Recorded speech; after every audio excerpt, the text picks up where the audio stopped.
여러분 안녕하십니까? 힐링 토크 헤어 플러스의 하근수 목사입니다. 안녕하세요. 전효실입니다. 네, 사모님 반갑습니다. 네, 목사님. 오늘까지 우리 지씨가 못 나왔잖아요. 네. 아주 즐겁고 네. 아주 은혜 많이 누렸습니다. 그랬어요? 네. 아이고 너무너무 그동안 참 고마웠습니다. 귀한 자리 초대해 주셔서 너무나 감사하고요. 네.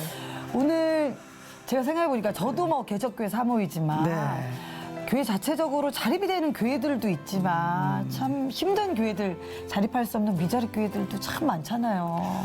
거기다가 또 요즘에 코로나 때문에 네. 목회 사역을 접는 교회가 생기고 목회자가 생긴다니까 뭐 너무 안타깝죠. 그렇습니다. 그래서 오늘 정말 함께 하실 분은요. 정말 귀한 마음을 함께 하고 계시는 분이십니다. 농어촌 선교회 그리고 선교지를 돕고 계신 분이에요. 그 달란트를 여러 목사님들과 나누고 계신데요. 온누리의 농어촌 선교회와 목회자 선교기술 훈련학교 대표이신 이강민 목사님 오셨습니다. 어서 오세요, 목사님. 네, 어서 오세요. 반갑습니다. 네. 포기할 줄 모르는 선교를 향한 열정으로 33년째 사역 중인 이강민 목사. 하나님이 허락하신 소명과 사명으로 쓰임받게 된 이강민 목사. 그는 농어촌 교회를 돕는 것을 계기로 목회자의 길을 걷게 되었다. 이중직 목사라는 어려운 환경에도 많은 사람들을 통해 채워주신 은혜 가운데 지금의 목회자 선교 기술 훈련 학교를 세우는데 눈물로 씨 뿌리는 이강민 목사의 회복 스토리 지금 바로 공개합니다. 참 좋네요. 온누리의 농촌 농어촌 농어촌 선교회. 선교회, 네. 그다음에 목회자 선교 기술학교. 훈련학교. 네. 딱 이름만 들어도 알겠어요. 무슨 사역인지 그죠? 감사합니다. 네. 너무 그냥 사역 같은데 직접 소개 좀 해주시죠. 네. 온누리의 이제 농어촌 선교회는 제가 청년 때 예수님 만나고 선교에 대한 그 비전을 받고 농어촌 지역의 목회자가 너무나 힘들고 어렵고 또 먹을 그 양식도 없을 정도로 네. 그때가 이제 88년도, 89년도 때인데 네. 그래서 제가 많이 눈물이 났어요. 구원받은 백성이 그것도 주의 종이 어떻게 굶을 수가 있느냐. 나는 잘 사네 못 사네 하루 세끼 쌀밥 먹고 사는데 그래서 그분들에게 뭐 거창하게 선교한다고는 못해도 한 달 식량은 해드려야 되겠다. 그래서 이제 그때는 제가 직장 다닐 때니까 네. 월급 타면은 한 달 식량을 이렇게 그때 쌀은감하니까 네. 그걸 보내드렸어요. 네. 그러다가 이제 제가 결혼을 위해서 이제 금식기도 하다가 선교회를 직접 찾아가게 되죠. 찾아가서 교회를 돕고 싶다. 이렇게 많은데도 골라가라고. 제가 어떻게 교회를 고릅니까? 추천을 해주십시오. 그래서 추천받은 교회가 경상북도 군위에 있는 어느 교회인데 네. 그렇게 하다가 그 다음에 봄에 이제 그런 응답이 돈만 보내면 뭐 하느냐. 돈도 필요하지만 네가 가서 직접 필요한 부분들, 할 수 있는 부분들을 같이 해야 되지 않느냐. 네. 그게 이제 동기가 돼서 우리 주일학교 교사들하고 한번 갔죠. 그게 이제 계기가 돼서 그 뒤에 우리가 농어촌 선교회를 만들자. 네. 그래서 온누리에 정말 온누리에 온누리에. 흩어져 있는 그런 농어촌 교회들에게 복음을 전하자. 네. 그렇게 만드는 거고요. 그다음에 이제 목회자 선교 기술훈련학교는 그렇게 제가 농어촌 선교를 한 올해 33년째인데 네. 3년 전에 야 이게 어느 날 내가 농어촌 선교를 30년 정도를 했는데 네. 이게 뭐지? 내가 한 사이 뭐지라고 하는 그런 질문이 저한테 하게 됐어요. 그런데 그게 보니까 이 커넥팅 로드 미션이다라고 하는 것이 마음에 떠오르는 거예요. 그 커넥팅 로드는 자동차 부품 이름인데 네. 그러니까 엔진의 피스톤의 수직 운동을 바퀴의 회전 운동으로 변화시켜주는 중요한 부품이 커넥팅 로드라고 하거든요. 근데 이제 이 커넥팅 로드도 엔진이 없으면 그냥 쇳덩어리에 불과하잖아요. 맞다. 나도 참 예수님의 능력이 아니면 그냥 쇳덩어리처럼 허물과 죄로 죽은 죄인인데 예수님이 그런 능력 주셔서 바퀴처럼 멈춰버릴 듯한 농어촌 교회와 목회자들을 움직이게 하고 앞으로 나가는데 쓰임받는구나. 그런 생각이 들었어요. 그래서 네. 그런 자부심을 갖고 이제 그게 지저스 커넥팅 로드 미션이라서 JCM으로 네. 하다가 재작년에 코로나로 인해서 많은 교회들이 문을 닫고 목사님들이 또 일하는 분들이 많고 근데 이제 젊은 목사님들은 뭐 일을 할 수 있지만 저같이 60이 넘은 목회자들은 힘들잖아요. 기술도 없고 또 뭐 어떤 막 일을 하기도 힘들고 그래서 그분들에게 나도 힘들지만 뭔가 도움을 줄 수 있는 일이 있을까 그러다가 이제 제가 가진 기술이 용접이니까 저는 청년 때부터 용접을 배웠어요. 네. 자격증도 지금 이제 있고 그래서 용접을 가르치면 되겠구나. 그래서 시작을 아무것도 없는데 시작을 해서 네. 이제 그 광고를 했네요. 전국에서 오신 거예요, 목사님들이. 진도에서도 오시고 네. 대구, 광주, 막 저 부산. 그래서 이제 목회자 선교 기술훈련학교. 그러니까 네. 목사님들하고 선교사님들만 대상으로 이렇게 해서 기술을 가르칩니다. 그래서 너무너무 귀한 사역이시네. 정말 목사님들 그 용접하시는 모습 생각만 해도 와 정말 멋지다라는 생각이 정말 드는데 열심히들 네. 네. 목사님 지금 교회 사역도 교회 네. 목회도 하고 계시죠? 네. 어디서 사역하세요? 저는 인천 검단이라고 하는 네. 요즘 신도시 뭐 개발한다고 하는데 검단 신도시에 있습니다. 그럼 교회 목회도 하시면서 이렇게 농어촌 성교회와 목사님들을 위한 기술학교도 네네. 함께 하고 계시네요. 아까 네. 그 26, 7살 때 그 비전 받았다고 말씀하셨는데 네. 그럼 출신이 목사님도 시골 출신이세요? 그렇죠. 저는 이제 제 고향이 전라북도 익산인데 그 릿단 위에 있는 네. 작은 마을이거든요. 네. 거기서 이제 초등학교 그러니까 모태 신앙으로서 고등학교 때까지 신앙생활 하다가 이제 군대 가기 위해서 서울에 올라갔죠. 그래서 이제 그런 기술을 군대 가기 전에 가장 힘든 일이 무엇일까? 또 저희 아버님이 어릴 때부터 너는 기술을 배워라, 기술을 배워라.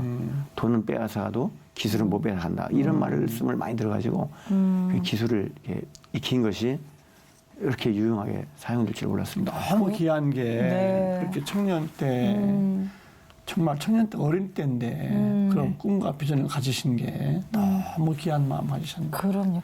어떻게 또 하나님의 은혜를 네. 경험하셨어요? 그러니까 저는 이제 모태 신앙이지만 그렇잖아요. 모태 신앙들이 잘 못하잖아요. 잘해야 되는데. 근데 이제 학교 생활도 하면서 네. 제가 고등학교 때 좀 자취를 하면서 다른 친구들하고 막 어울리면서 교회도 안 가고 그때부터 조금 이렇게 방황을 했었던 것 같아요. 그리고 군대 갔을 때도 마찬가지고. 근데 제대하고 나서 제가 이제 그 직장을 다녔는데 네. 저희 직장에 경비 보시는 분이 저를 교회로 인도하신 거예요.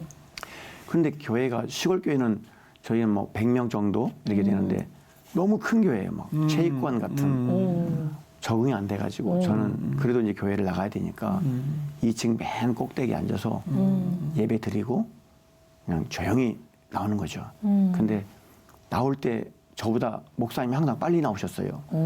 그래서 앞에 나오셔서 인사를 하시는데 목사님 손이 너무 부드러우셨어요. 그게 또 저는 위로가 되더라고요. 네. 그래서 교회를 안 빠지고 계속 나가다가 어느 날 이제 주일 예배를 네. 마치고 저녁인데 네. 목사님 축도하실 때 네. 그런 그 음성이 들리셨어요. 내일부터 새벽기도 나와야 된다. 그래서 제가 말씀 막 어떤 입으로 큰 소리는 아니지만 속으로 나 3교대 근무하고 막 그런데 어떻게 새벽기도를 나오나 거부를 했죠. 그런데 정말 막 그때 생전 들어보지도 못한 큰 그 우렁찬 소리로 저한테 호통을 치시는 거예요. 응? 네가 밤새도록 술 먹고 직장은 잘 나가는데 내가 너를 위해서 죽은 너는 나를 위해서 한 시간 못 바치느냐. 밤에 잠 잘 자고. 그래서 제가 완전히 항복했죠. 할 말이 없잖아요. 네. 그래서 내일부터 새벽기도 나오겠습니다. 그때부터 새벽기도 나오기 시작했는데 네. 3일 나오면서 막 코피가 났어요. 또 몸이 살이 빠지고 직장에서는 저희 그 성경 공부 같이 했던 신우회 집사님께서 몸도 하나님이 주신 건데 몸도 잘 관리해야 된다. 근데 제 마음속에는 내가 뭐 이렇게 술 먹고 막 이렇게 그 세상서 이것저것 몸 살찐 거 다 빠져가지고 뼈하고 가죽만 남았어도 하나님 새로운 것으로 채워줄 줄 믿는다. 그런 마음이 생긴 거예요. 아멘. 그걸 계속 나간 거예요. 네. 그 새벽마다 가서 막 통성으로 정말 눈물로 회개하면서 6개월 동안 계속 이렇게 부르셨죠. 밤에는요? 밤에는 이제 성경 읽었죠. 아, 잠을 그때는 보통 한 10시, 11시 잠을 잤는데 1시, 2시 잠이 막 정말 맑은 정신이 깨지는 거예요. 그럼 제가 이제 세수하고 성경 읽는 거예요. 그리고 새벽에도 시간 되면 한 15분 거리에 걸어서 교회 가고. 그래서 제 새벽기도 제 첫 번째 제목이 우리 아내, 그때는 아내라고 하는 믿음의 동반자를 만나게 해달라고. 배우자 기도를 하셨군요. 네. 하나님, 제가 갈 길이 확실히 정해졌습니다. 그 길은 눈물 없이는 못 가는 길인데 제가 가보지 않았잖아요. 이제 어린 청년이. 네. 근데 이제 주일학교 때 저희 시골교회 집사님들이 막 그런 기도 하시잖아요. 그게 이제 생각이 나도 모르게 여기 나온 거예요. 그 길을 기쁨으로 갈 수 있는 믿음의 동반자를 허락해달라고. 그렇게 6개월 동안 기도해가지고 지금의 그 저희 집사람 만났어요. 그러니까 부르짖어야 된다니까요. 만나서 3번 만나서 결혼했어요. 와. 2달 반 만에 결혼했어요. 야. 어떻게 만나셨는데? 그래서 교회에서? 이제 저희 목사님이 네. 제가 이제 그 당시에 성남 제일교회인데 지금은 선두교회지만 네. 그 조석연 목사님께서 저를 이렇게 중매를 해주셨어요. 아, 이쁘게 보셨대요. 그때는 제가 생각해도 정말 성령 충만하고 전도 잘하고 그 큰 교회에서 막 이렇게 눈에 띄게 했는가 봐요. 그러니까 이제 저희 목사님께서 딸처럼 여기시는 그런 그 예쁜 청년을 소개하신 거예요. 중요한 게 예쁜 청년을 또 소개시켜 주셨어요. 근데 저는 그 우리 집사람하고 그 당시에 결혼할 상대가 안 됐었거든요. 저는 세례받은 지 저는 이제 침례교 출신이었었는데 네. 침례를 받아 중학교 때. 근데 또 제 친구가 자기는 준비돼야 받는다고 그 친구 따라간다고 다 안 받았어요. 네. 그게 그때까지 이런 거예요. 그러셨군요. 그래서 이제 세례받은 지 3개월밖에 안 됐는데 저희 집사람은 선교사로 갔다 왔지 또 신학교도 그때 3학년 다녔지 그 청년부 회장도 했지 네. 이게 뭐 캐리어가 차이가 나는데 근데 준비된 배우자를 만나게 하셨네요. 근데 제가 먼저 결혼하자고 안 했어요. 저희 집사람이 와. 먼저 하자고 했습니다.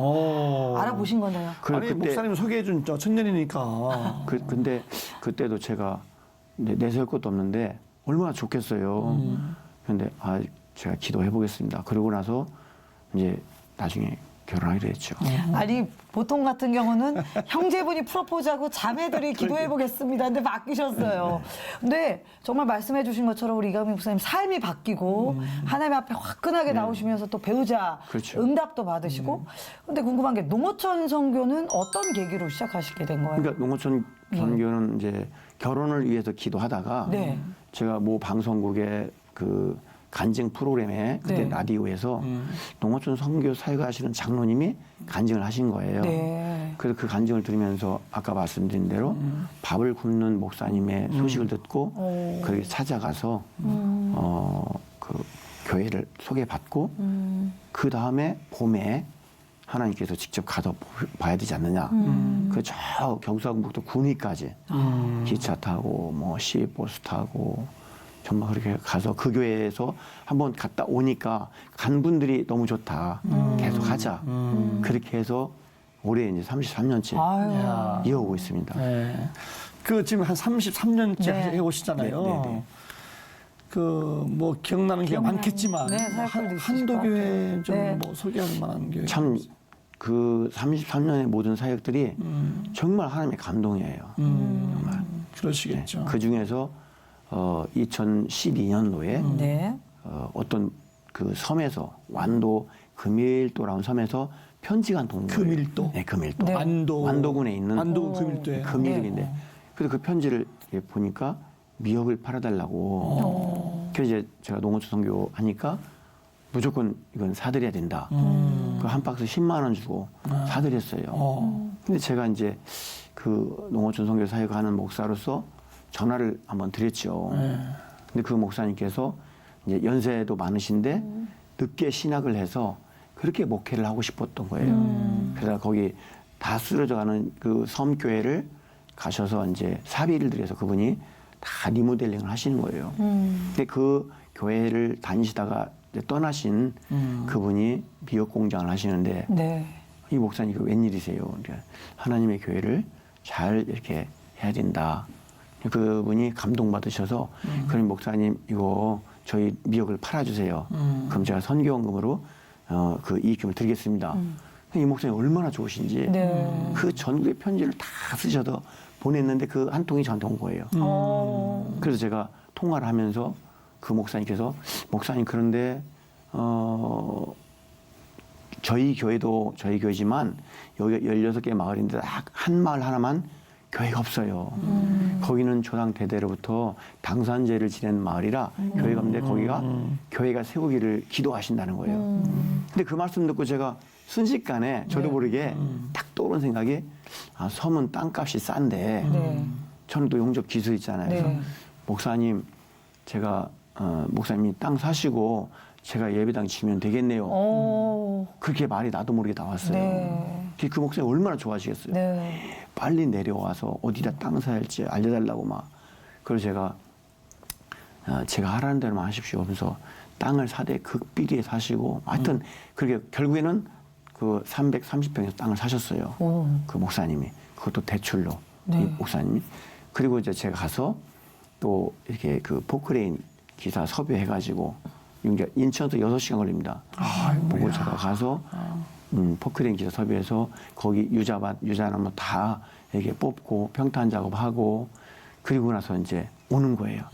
그것도 좀 후원자들이 후원해 주시면 그거 가지고 와서 또 목수를 사서 그렇게 또 그 바닥 공사를 해놓고 그 다음에 또 이렇게 좀 재정이 생기면 가서 또 레미크로로 또 받아가고 그리고 나서 이제 마지막에는 8월 달에 여기 봉사대원들하고 다 같이 가가지고 예배당을 짓는 거죠. 조립식으로.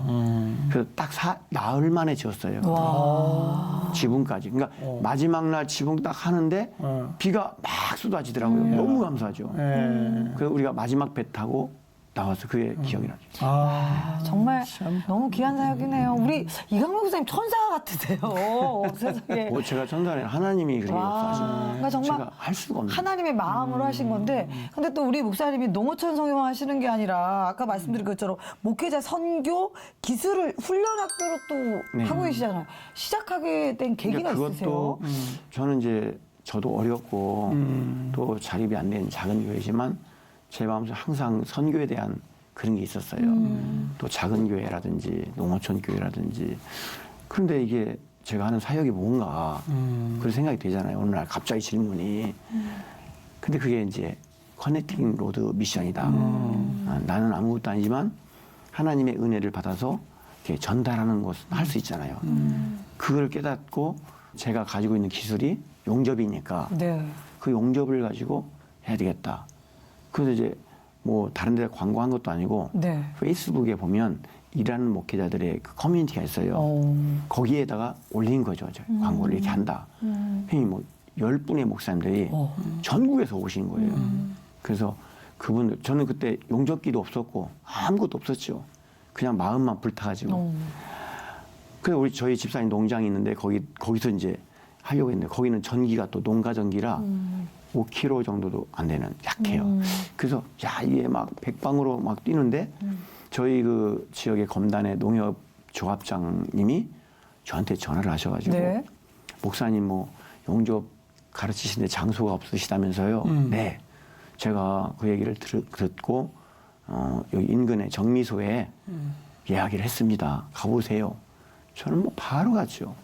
근데 그 정미소 사장님이 여기서 하시라는 거예요. 근데 그 장소가 용접은 이렇게 바람 불고 그러면 잘 안 되거든요. 네. 저는 그런 거 생각할 겨를이 없었어요. 이제 이틀 후면 시작이 되는데. 그리고 막 거기는 왕겨를 거름으로 발효시키는 네. 그런 큰 창고였는데 냄새가 엄청 나잖아요. 그런데도 저는 그런 냄새가 하나도 안 났어요. 오로지 막 거기 이렇게 하려고. 다 준비하고 또 우리 목사님 가운데는 전기 전문가가 있으셔서 이렇게 굵은 전선을 가지고 용접기 10대를 이렇게 연결할 수 있는 시설을 다 했습니다. 그런데 주일날 오후에 그 사장님이 거기서 하지 말라는 거예요. 그러니까 정미소 사장님하고 그 땅 주인은 다르잖아요. 그 땅 주인께서 하지 말라는 거죠. 그래서 우리가 땅 파는 것도 아니고 건물 짓는 것도 아닌데 왜 하지 말라고 하시냐. 아니 무조건 하지 말라. 그래서 제가 할 수 없이 철수를 하고 이제 하루밖에 안 남았잖아요. 네. 화요일 날 하는데 월요일 날. 그래서 이제 제가 섬기던 지금 그 선두교회 저희 장로님한테 관리 장로님 하시다 은퇴하신 분에게 이제 전화를 해서 장로님 지금 이런 상황인데 좀 이렇게 연습할 수 있는 훈련할 수 있는 장소를 좀 소개해 주십시오. 그러니까 이 장로님이 우리 동네에서 1시간 거리에 있는 남동공단이라고 하는 거기를 소개시켜 준 거예요, 장로님. 그 장로님 소개를 이제 받아 전화를 드렸더니 그 백승철 장로님이라고 이 장로님은 이제 지게차 부품을 OEM으로 만드시는 가공해서 하시는 네. 분이신데 오라고 그러시는 거예요. 그 남동공단에서는 2기 했어요. 20분. 2기, 네. 1기, 2기. 근데 1기를 마치고 나서 제가 막 장소 때문에 막 이렇게 애가 타고 있었는데 그 저희 동네 목사님이 이제 일하시는 목사님이 네. 그 공장에 인테리어 하시는데 저보고 용접을 좀 해달라는 거예요. 그 전 용접 처음에 일기해가지고 막 얼굴이 벌겋고 눈에 막 충혈되고 힘들고 그랬는데 그 목사님이 막 도와달라고 해서 나는 못한다 했더니 자꾸 말씀을 하시는 거예요. 근데 제가 거기 가서 용접을 이틀 동안 했는데 그 목사님이 저한테 목사님 요즘 뭐 하세요? 그래서 지금 목사님들 용접 가르치고 있다. 그러니까 아무 생각 없이 저한테 목사님 여기 공장 하나 사세요 그러는 거예요. 아니 저는 뭐 교회도 자립도 안 되고 사례비도 없고 제가 또 필요하면 나가서 뭐 그 하루하루 일도 하는 그런 상황인데 나 알잖아. 나 돈 없는 거 알잖아. 여기 본부장님한테 가면은 잘 해주실 겁니다. 본부장은 그 아파트형 공장인데요. 네네. 산업지식센터인데 거기 500개 업체가 있습니다. 그거를 분양할 때부터 분양 사무실 하시다가 지금은 이제 부동산 하시는 분이더라고요. 근데 이 목사님이 저를 그분에게 소개시켜 주시고 바로 가신 거예요. 근데 그분께서 저한테 목사님이세요? 그래요. 예. 근데 왜 공장을 사시려고 그러세요? 아니 내가 공장 살려고 하는 게 아니라 그 목사님이 나를 여기 소개시켜 나는 왔다. 무슨 일 하세요? 그래. 근데 저는 뭐 농어촌선교라든지 네. 또 이런 용접 가르치는 일을 한다고 하니까 이분이 이제 은혜 받고 감동돼가지고 제가 여쭤보지 않은 말씀도 하시더라고요. 우리 엄마도 새벽기도 날마다 나가시고 나도 막 옛날에 열심히 지금 바빠도 못 나와 이런 얘기를 하시면서 야 목사님 정말 훌륭한 일 하시는데 목사님 내가 이 공장 사게 해드린다고. 와. 나 돈 하나도 없다고 진짜 없다고. 근데 괜찮다고. 그래서 저한테 제가 하라는 대로 하십시오. 그러면서 저한테 이거 공장을 보여주신 거예요. 27평형 네. 실평수를. 그래서 이거를 가계약서를 써드릴 테니까 이걸 가지고 와서 사업자 등록증을 만들어 오세요. 그래서 저는 이제 또 그런 걸 할 수 있으니까 만들어 줬는데 또 모 은행 지점장을 오라고 하셔서 거기서 대출을 90%를 해주실 거예요. 근데 이제 나머지 10%가 없잖아요. 네. 또 뭐 취득세, 등록세, 부가세. 네. 근데 그 지점장님께서 목사님 혹시 소득증명 되십니까? 저는 뭐 사례도 없고 없어요. 근데 전에 일당일 한 건 있었어요. 그랬더니 그거라도 어떻게 한번 만들어 오시라고. 근데 제가 2019년에 택배를 했었어요. 정말 그 얘기하면 눈물 나서 못 하겠는데. 아이고. 야. 잠깐 뒤로 그 얘기를 잠깐 말씀드리면 너무 힘들고 어려우니까 또 뭐 작은 길 성도들도 다른 데로 가시고 막 그런데 제가 이제 식구도 많아요. 6식구예요. 아들들 딸들인데 그래서 뭔가 좀 일을 해야 되겠다. 난생 처음 생각한 거죠. 근데 낮에는 직장 다니기는 그렇고 밤에 할 수 있는 일이 무엇이 있을까. 그래서 그러다가 택배가 생각나는 거예요. 이제 그 일하는 목회자 어느 전도사님 올린 글을 보고 제가 거기 사무실을 찾아갔어요. 찾아갔는데 그분이 말씀하신 것을 제가 그냥 넘어간 거예요. 말하자면 지금 생각하니까. 그래가지고 뭐 1년, 3년 된 냉동 탑차를 막 3천만 원에 사가지고 그거를 또 막 소개시켜주고 뭐 하고 해서 제가 여기 그 송파 쪽에 장지동이라고 있는데 거기 네. 물류센터 있어요. 네네. 거기를 일하게 됐어요. 그래서 집에서 10시 반에 차 타고 가서 거기서 물건을 실어가지고 밤새도록 배송하고 다시 오는 거예요. 제일 힘든 지역이었어요. 집에 오면 7시. 자, 그리고 막 오다가 너무 졸려서 안 해보다가 하니까 졸려서 막 사고도 나고 또 뭐 물건 다른 집에 배송해서 다 물어주고 한 달에 막 그 캐피탈 9.9%니까 막 그 이자가 막 한 50만 원, 60만 원 내야 되고 영업용 남바 또 그 20만 원 내야 되고 기름값 40만 원 내야 되고 남는 게 없는 거예요. 그래도 이거 그만두지를 못하는 거예요. 근데 그 택배 일을 하시는 분들 중에서 한 달에 500도 벌고 1000도 벌고 막 이런 분들이 있어요. 저는 한 달 내내 해봐야 이것저것 다 물어주고 150 정도밖에 안 되는데 그런데 어느 날 보니까 밤에 가면은 제가 그분들을 위해서 빵을 사가지고 가더라고요. 제가. 처음에 그분들이 웃고 막 그랬는데 나중에 이제 목사님이라는 걸 알고 이제 뭐 형님이라고 하기도 하고 막 자기 속에 있는 거 다 얘기하고 그 정말 힘든 분들이 오셔서 그 일을 하시더라고요. 그 경험을 통해서 제가 좀 그분들을 좀 이해를 하게 되는 계기가 됐고 저는 또 막 그 일하면서 정말 너무 힘들고 막 가면서 오면서 막 울기도 하고 정말 힘들었어요. 그래서 제가 결단을 내리고 그만둬야 되겠다. 과감하게 이제 그만뒀어요. 그러니까 1년 2개월인데 빚을 100만 원밖에 못 갚았어요. 그래서 이거 차를 또 팔고 이제 빚이 2천 남았는데 신용이 좋아서 대출 나와서 이제 그 급한 불은 껐고 네. 지금 남아지는 건 있고 근데 거기를 그만두고 제가 이제 용접을 하니까 지역의 그 공사장에 뭐 몇백 평 되는 지하 막 3, 4층까지 파고 그 토목공사를 하는데 거기를 갔어요. 네. 어떤 분이 소개를 시켜주셔서. 그래서 빔 작업을 용접을 하는데 이제 제가 용접을 하니까 근데 거기서 또 떨어졌어. 그래가지고 팔이 부러진 거예요. 아이고. 팔이 부러졌는데 그게 11월 2일 날 팔이 부러졌거든요.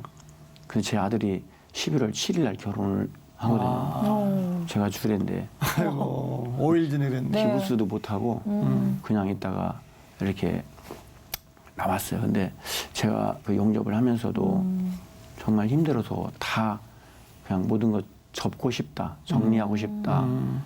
그러면 심지어 막 나쁜 생각까지 들면서 정말 그때가 가장 힘들었던 것 같아요. 그래서 그렇게 하고 있는데 빚이 1억이 넘는 상황인데 아까 말씀드린 대로 네, 그 공장 부지지. 그 교회가 문 닫고 네. 목사님들이 막 일 현장에 나가고 네.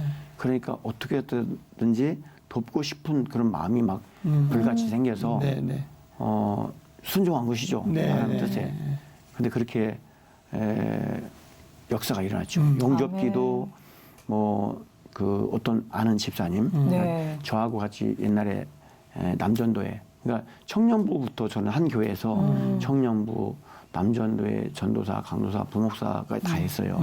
그때 남전도회 때 그 같은 남전도 회원이었던 우리 최창표 집사님이라고 이분이 그때 당시엔 되게 어려웠거든요. 용접기 뭐 만든다고. 근데 제가 용접기를 준비해야 되는데 그분이 생각나는 거예요. 제가 사는 것보다 그분 통해서 하면 조금이라도 할 거 아니냐. 근데 그 최 집사님께서 저한테 전화하시면서 용접기 왜 필요하냐고 또 말씀드렸더니 몇 대나 필요하냐고 그래요. 10대 정도 필요합니다. 아무 힘도 없이 제가 해드릴게요. 그 용접 일기 시작한 날 당일날 모든 세트를 다 준비해서 가져오셨어요. 하나님 채우셨네요. 네, 그렇게 해서 그 용접기는 했고 또 이제 제가 화물차가 없잖아요. 네. 저희 농장에서 이제 그 용접 다이도 다 절반 잘라다가 용접해서 만들어 이제 했는데 이걸 실어갈 사람이 없는 거예요. 근데 그 페이스북에 올린 광고를 보고 어떤 집사님이 처음 페이스북에 가입해서 저한테 댓글을 달은 거예요. 그분이 용접 25년 했다고. 네. 그 연락을 했는데 바로 또 옆 동네 사시는 거야.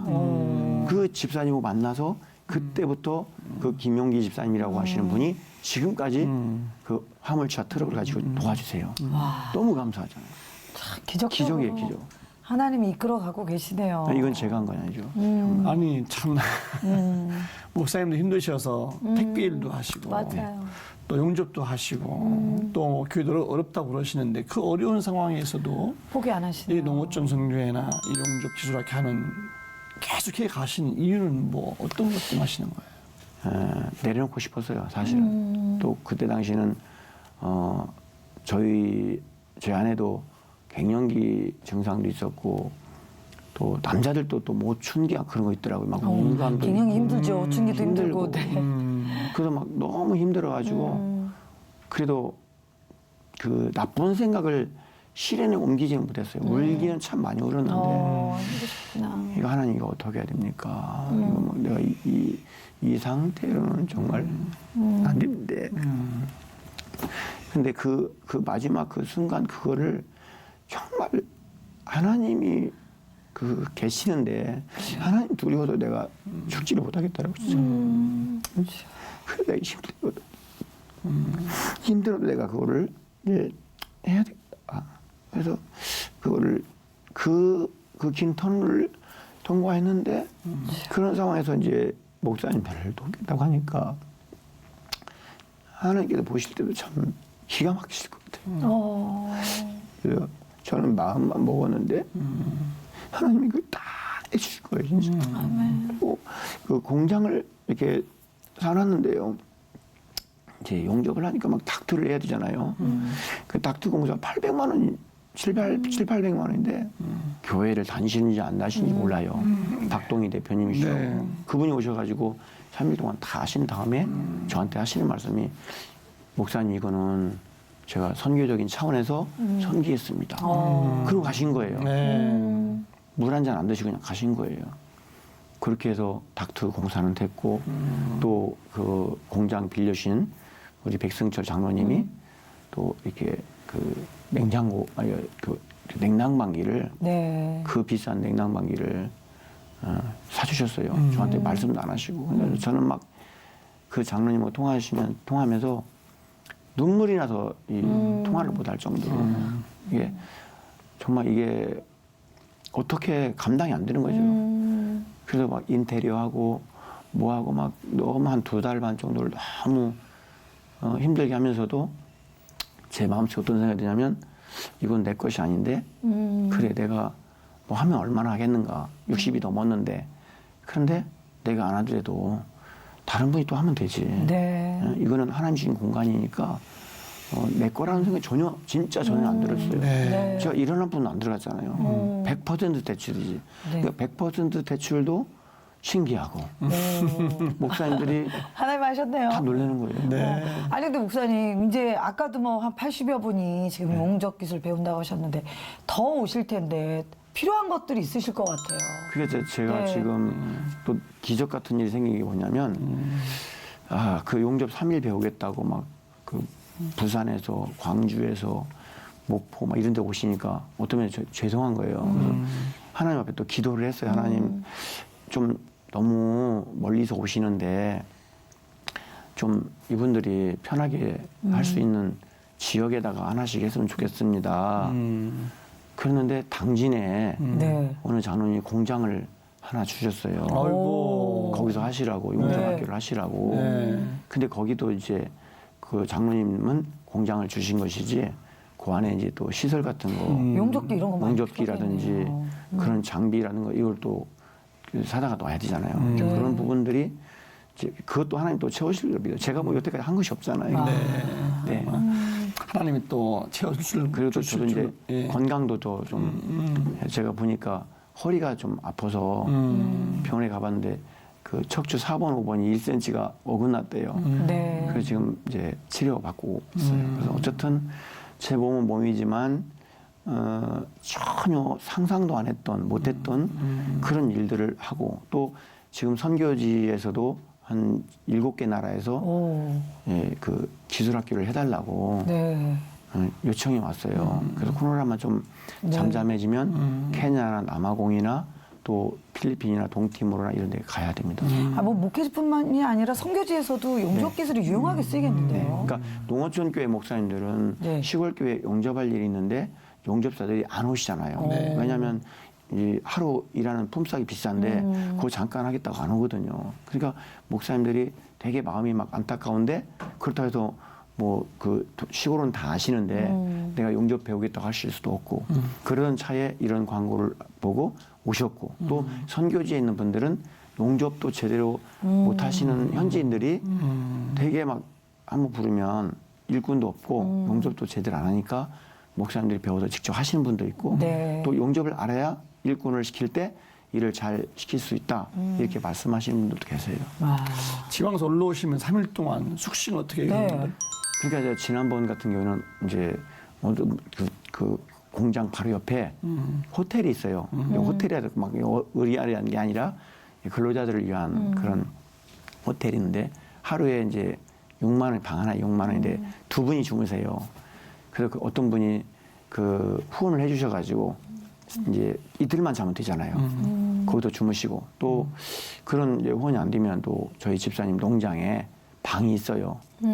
거기 방에서 또 주무시고 근데 그 방이 이제 거리가 좀 있으니까 제 마음속에는 좀 목사님들이 그 지방에서 올라오셔서 또 어려우신 분들인데 네. 그분들에게 조금이라도 좀 도움이 될 수 있는 그런 쪽으로 늘 생각하죠. 지금은 뭐 원래는 다 무료로 하려고 그랬는데 그런 후원들이 안 되니까 이제 제가 최소한의 숙식비라든지 재료비라든지 이런 것 정도는 제가 어쩔 수 없이 받습니다. 그렇죠. 죄송합니다. 유지가 돼야 네. 되니까. 어쨌든 너무 귀한 사역하고 계시고요. 네. 앞으로 부족한 것은 하나님께 지금처럼 채워 아마 가실 거예요. 네. 뭐 앞으로 뭐 바람이나 기도 제목 같은 네. 것은 뭐가 있으세요? 바람이 있다면은 이제 목사님들이 어려운 목사님들이나 성도님들이 포기하지 말라는 거죠. 지금까지 문을 닫으시는 분들은 각각 나름대로의 참 엄청난 어려움과 고통이 있지만 저를 보면서 저도 그분들과 다를 바가 없이 오히려 더 힘들고 어려웠잖아요.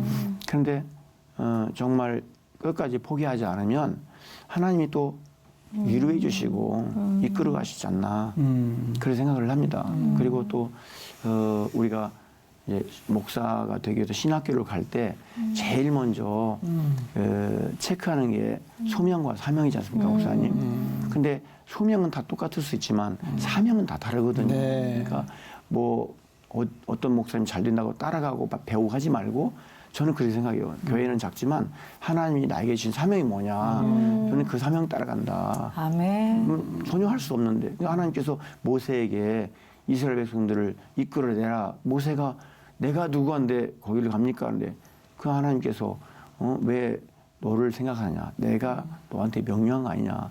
내가 너에게 능력 주잖아. 내가 너에게 지팡이 가진 아무것도 아닌 그 지팡이 가지고 능력을 행하지 않느냐? 그러니까 하나님께서 그런 말씀을 깨닫게 하신 거예요. 하나님 나는 아무것도 아닌데 하나님 명령하셨으니까 하나님 왕이시잖아요. 왕의 명령에 나는 순종할 수밖에 없다. 할 수 있는 것은 그리고 나머지는 다 하나님 책임져 주신다. 내가 망해도 하나님 책임져 주시고 내가 잘 돼도 하나님 책임져 주시고 그러니까 내가 하는 건 아무것도 없다. 그냥 가는 거예요. 가는 데까지 가는 거예요. 그러다 보니까 이렇게 하나님 은혜를 주신 거예요. 그러니까 이거는 목회자나 또 작은 교회들이나 동원천 교회나 일반 성도님들이나 다 똑같다고 생각해요. 네. 그래서 네. 그런 목사님들이 힘을 좀 얻고 또 우리 이 목회자 선교 훈련학교나 또 우리 동원천 선교나 정말 작든지 크든지 저는 33년 동안 물질 때문에 걱정해 본 적이 없어요. 정말 아무것도 없어도. 근데 딱 때가 되니까 딱 필요한 만큼만 아멘. 주시는 거예요. 한 예로 그 밀도에 예배당을 지어놓고 저희들이 기도를 하는데 새벽 기도할 때 어떤 그 노숙자 할머니가 오신 거예요. 근데 다 끝났는데 엎드려서 안 일어나시는 거예요. 제가 목양실에서 한참을 기다렸는데도 안 가시는 거예요. 상가교회니까 문 닫고 저도 가야 되는데 그래서 저는 포기하고 그냥 있었는데 갑자기 막 어떤 CD를 틀는 것처럼 음악이 나오는 거예요. 찬송이. 네. 깜짝 놀랐어요. 그래서 제가 살짝 보니까 그분이 찬송을 부르신 거예요. 그래서 끝나고 제가 이제 가서 만나 뵀지요. 그분이 중국 선교사셨어요. 70년대 옷을 입으시고 머리도 당시 자르시고 막 그런 분이셨는데 목소리 너무너무 맑으시고 그분이 목사님 제가 오면서 보니까 교회에 기도 제목을 붙여놨는데 금일도에 뭘 넣고 기도하십니까? 그때 저희 종탑이 필요했거든요. 네. 종탑을 위해서 기도했습니다. 근데 그 선교사님이 얼마나 들어가냐고. 그래서 뭐 한 120만 원, 30만 원 들어갑니다. 했더니 계좌번호 주세요. 그 다음날 100만 원을 보내셨어요. 그분이 종탑을 또 세우셨어요. 근데 그렇게 하나님이 역사하시니까 저는 뭐 이런 데 나와서 제가 기도하면서도 하나님이 행하신 일들만 증거해야 되는데 제가 한 거 아무것도 없습니다. 좀 어떻게 보면 부끄럽죠. 제가 한 것이 없는데. 그래서 기도 제목이 그런 농어촌 선교 사역이나 네. 또 이 목회자 선교 기술 연합교 앞으로 또 외국에도 나가야 되는데 그런 것들을 잘 감당할 수 있도록 힘을 주시고 또 은혜를 주시고 그걸 위해서 이제 건강도 주시고 그렇게 기도 제목입니다. 네. 오늘 우리 이강민 목사님 말씀 너무나 네. 도전이 되고요. 목사님의 또 사역 가운데 하나님의 또 역사하심과 은혜가 있기를 저희도 또 함께 기도하겠습니다. 네. 감사합니다, 목사님. 감사합니다. 감사합니다. 네. 우리 전효시 사모님 몇 주간 동안 수고 많으셨어요. 네. 은혜 많이 받았죠. 은혜 많이 받았죠. 특별히 또 오늘 이강민 목사님과 함께하면서 사명이 무엇인가, 나에게만 주신 그 하나님의 사명을 잃지 말고 따라가야겠다는 생각이 들었어요. 어려운 상황인데도 농어촌 선교를 위해서 네. 목회자 선교 기술을 훈련학교를 통해서 사역하는 모습이 도전도 되고 네. 감동이 되네요. 이 말씀도 드리고 싶어요. 오늘 또 방송 보시면서 감동이 되시는 분들은 연락 주세요. 또 귀한 사역으로 또 연결해 드리도록 하겠습니다. 오늘도 하나님과 동행하는 하루 되시기 바랍니다. 저희는 인사드릴게요. 평안하세요. 감사합니다.